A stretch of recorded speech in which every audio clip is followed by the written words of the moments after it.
কেশবপুর সাংবাদিকের উপর হামলার মামলায় ১ নং আসামি উত্তম মল্লিক গ্রেফতার। এম এ রহমান এর তথ্যচিত্রে ডেস্ক রিপোর্ট।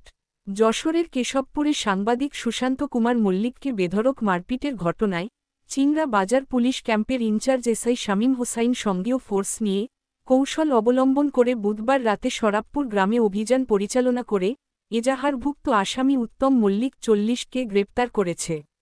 উল্লেখ্য, গত ১৬ই অক্টোবর বৃহস্পতিবার তিনি পেশাগত দায়িত্ব পালন করে কেশবপুর থেকে শরাবপুর তার নিজ গ্রামে কালীপূজা উপলক্ষে মিটিংয়ে অংশগ্রহণ করতে যাচ্ছিলেন।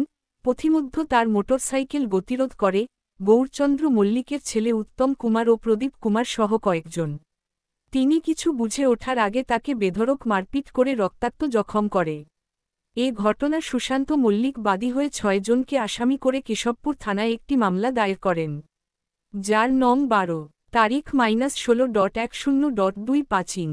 এ ব্যাপারে চিংড়া বাজার পুলিশ ক্যাম্পের ইনচার্জ এসআই শামীম হোসাইন বলেন, মামলার ৬ জন আসামির মধ্যে আগে ২ জনকে গ্রেফতার করা হয়েছে। ৩ জন আসামি জামিন নিয়েছে।